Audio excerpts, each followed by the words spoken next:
Assalamualaikum warahmatullahi wabarakatuh. Jumpa lagi kita kali ini dengan pelajaran ilmu pengetahuan sosial untuk kelas 9 SMP. Sebelum pelajaran Bapak mulai dan sebelum Bapak jelaskan pelajaran ini, untuk mengembangkan channel YouTube kita, marilah membantu dengan like dan subscribe-nya.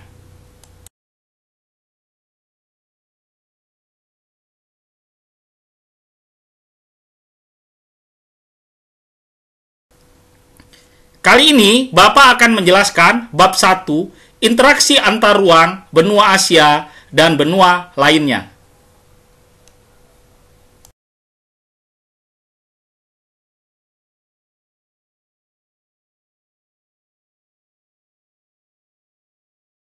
Yang dipelajari pada bab 1 ini antara lain, letak dan luas benua Asia dan benua lainnya, kondisi alam dan dinamika kependudukan negara-negara di dunia, dan pengaruh perubahan ruang dan interaksi antar ruang di benua Asia dan benua lainnya.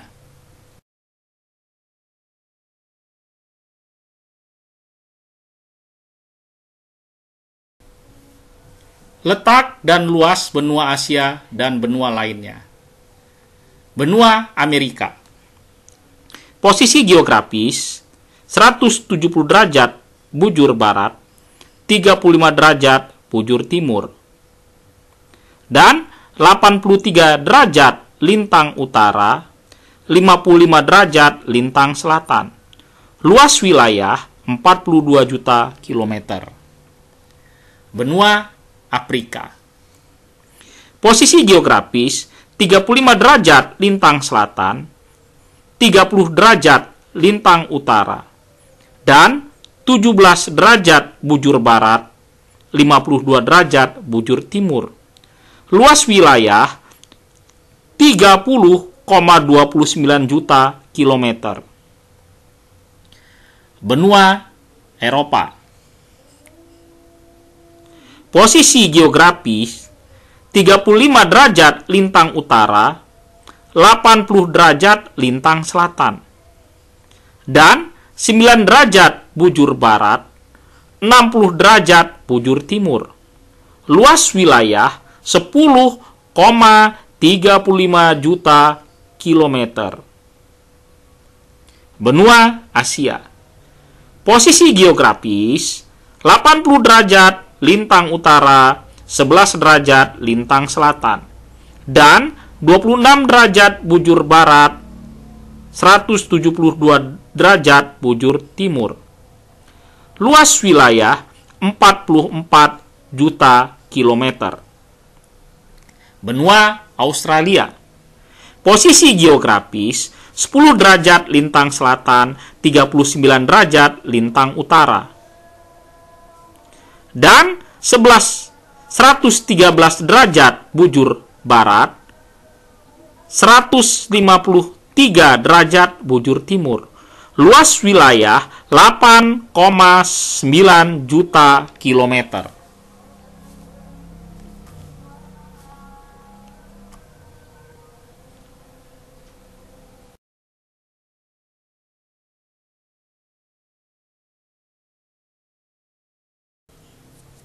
Kondisi alam dan dinamika kependudukan di dunia.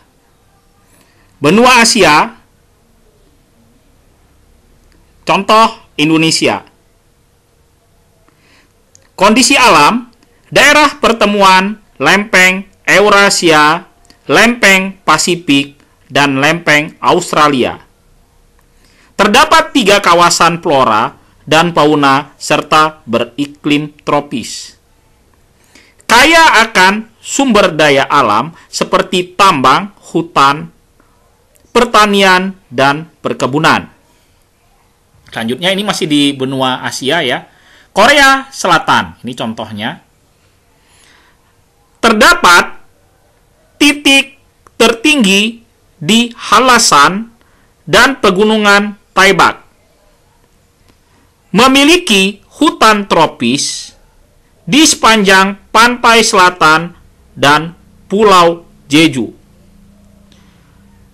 iklim sedang dengan 4 musim.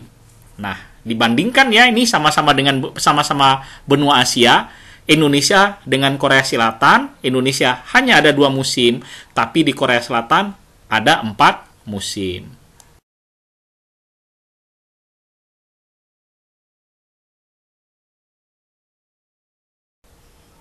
Kondisi kependudukan, ya. Ini kamu perhatikan nih piramidanya ya. Piramida penduduk benua Asia, ya. Itu bisa kamu perhatikan ya, itu ya. Nah, kondisi kependudukan ini terdiri dari jumlah penduduk paling tinggi, keragaman budaya penduduk sangat tinggi, kegiatan ekonomi penduduk didominasi sektor agraris dan industri.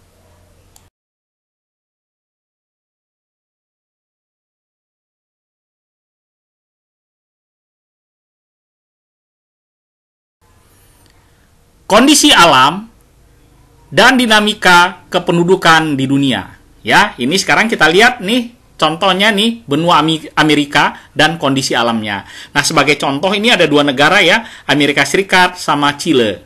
Nah, kita lihat Amerika Serikat. Amerika Serikat memiliki iklim sedang dengan 4 musim. Topografi sangat beragam seperti pegunungan, gurun, dataran rendah, dan gletser. Kenampakan alam yang terkenal Sungai Mississippi, air terjun Niagara, dan lembah Grand Canyon. Selanjutnya, Chile. Negara terpanjang dan tersempit di dunia. Ya. Kenampakan alam yang terkenal yaitu Gurun Atacama. 2/3 bagian utara Chile terletak di atas lempeng Nazca. Nah, ya, nanti kamu bisa bandingkan, kamu bisa nanti lihat lagi negara-negara yang ada di benua Amerika lainnya dan berikan contohnya.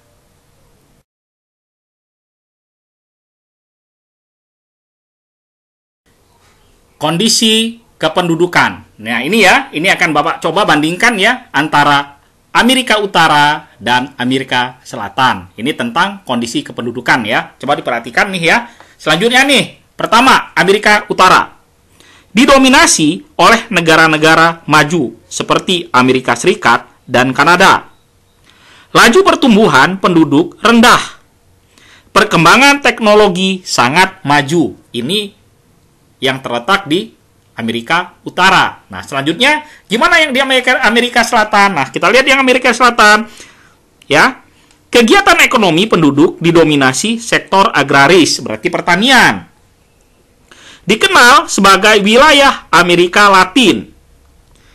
Kondisi perekonomian beberapa negara relatif kurang stabil. Nah, coba ya tugasmu, negara Amerika Latin itu terdiri dari negara apa aja ya? Nanti coba kamu sebutkan ya.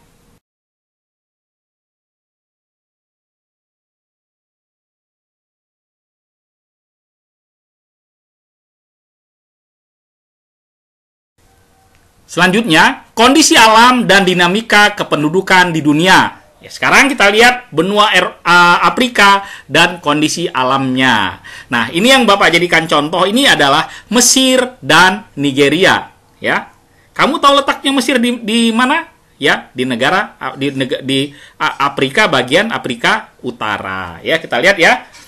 Sekarang perhatikan Mesir. Terletak di kawasan Afrika Utara. Sebagian besar berada di daerah subtropis cenderung kering atau arid. Dilewati aliran Sungai Nil dan terdapat pegunungan Sinai. Sebagian besar tertutup lapisan batuan gamping. Nah, selanjutnya kita lihat negara Nigeria. Nigeria beriklim tropis. Terdapat kenampakan berupa gurun pasir, padang rumput, gunung, batu, dan rawa-rawa. Terdapat sungai Niger.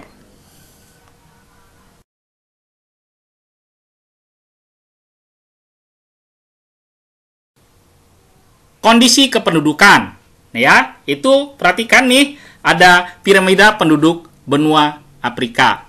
Nah, gimana sih kondisi kependudukan benua Afrika? Ini akan Bapak jelaskan ya satu persatu ya. Nih, kondisi kependudukan benua Afrika ya. Jumlah penduduknya besar dengan tingkat pertumbuhan penduduk tinggi ya. Di Afrika penduduknya besar, tingkat pertumbuhan atau tingkat kelahirannya tinggi.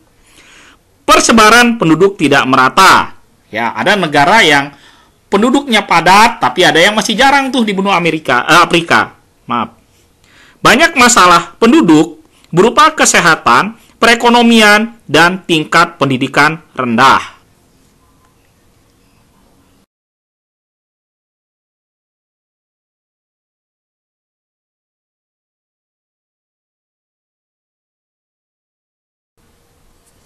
Kondisi alam dan dinamika kependudukan di dunia. Ini masih ya.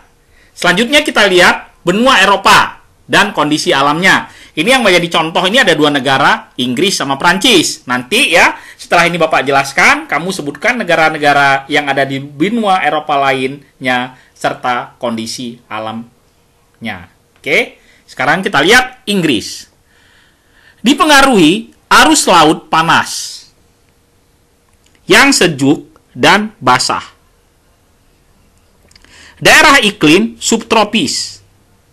Terletak di dangkalan Eropa sehingga menjadi pulau kontinental. Nah, selanjutnya Prancis. Sebagian besar daratan Prancis merupakan dataran rendah.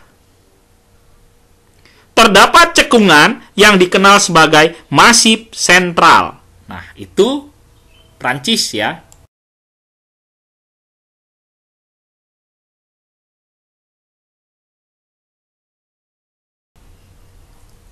Kondisi kependudukan ya, ini kamu perhatikan nih piramida penduduk benua Eropa. Nah, sudah diperhatikan? Nah, sekarang akan Bapak jelaskan ya. Bagaimana kondisi kependudukan di benua Eropa. Terjadi fenomena aging population. Ya. Tingkat pertumbuhan penduduk rendah. Tingkat kesehatan, perekonomian, dan pendidikan penduduk relatif baik. Banyak negara maju. Nah, nanti yang jadi pertanyaan, apa sih yang dimaksud dengan aging population? Ya, nanti kamu jawab ya, apa tuh aging population?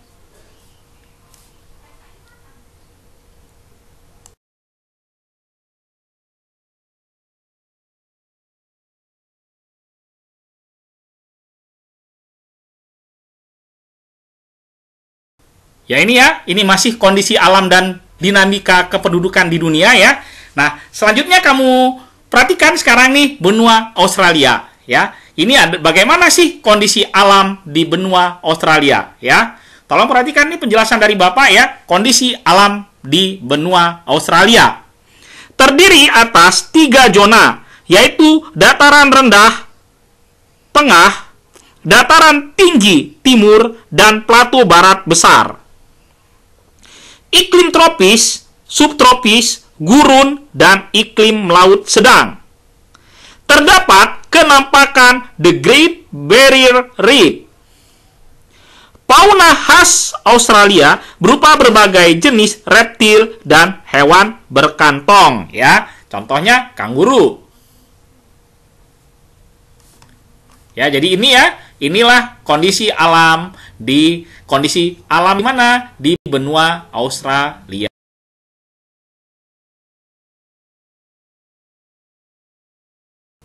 Nah, selanjutnya nih ya, ini kondisi kependudukan di mana? Di benua Australia. Nah, perhatikan nih kondisi kependudukan di benua Australia dipengaruhi kedatangan bangsa Inggris abad ke-15.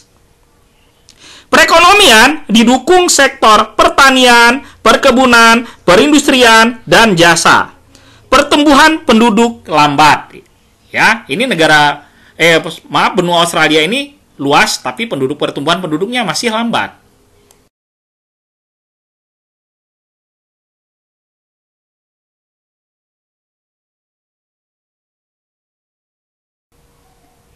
pengaruh perubahan ruang dan interaksi antar ruang di benua Asia dan benua lainnya. Yang pertama nih ya, pengaruh perubahan ruang. Ini perhatikan, perubahan ruang ini ada dua faktor ya. Ada faktor alam sama faktor aktivitas manusia. Nah, perhatikan nih. Faktor alam terdiri dari tsunami, banjir, gunung meletus, longsor, badai. Nah, ini ya, itu faktor alam. Selanjutnya, faktor aktivitas manusia. Ada dua nih, perhatikan. Pemanfaatan alam secara eksploitatif. Yang pertama tuh, yang kedua, penggunaan lahan tidak seimbang.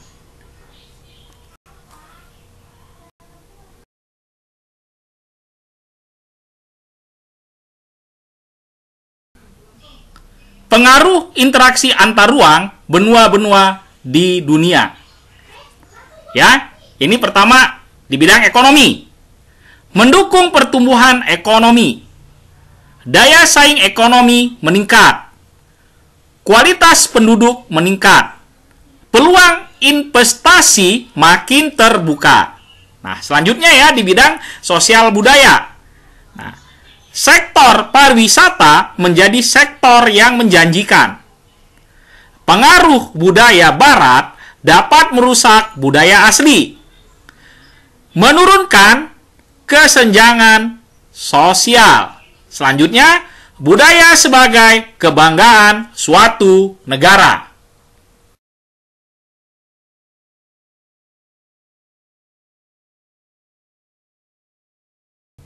Ya, ini masih pengaruh interaksi antar ruang ya. Benua-benua di dunia ya, masih lanjutan yang tadi. Selanjutnya di bidang politik.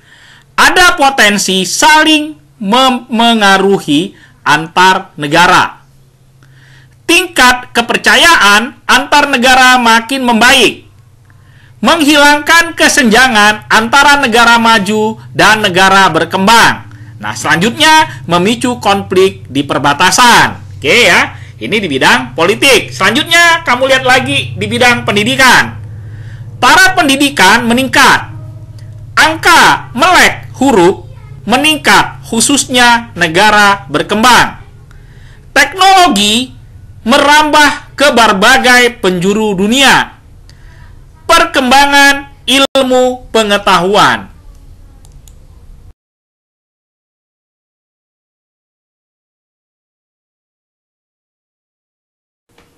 Demikian yang bisa Bapak jelaskan pada hari ini. Salam sehat untuk kita semua. Terima kasih. Wabillahi taufiq wal hidayah. Wassalamualaikum warahmatullahi wabarakatuh.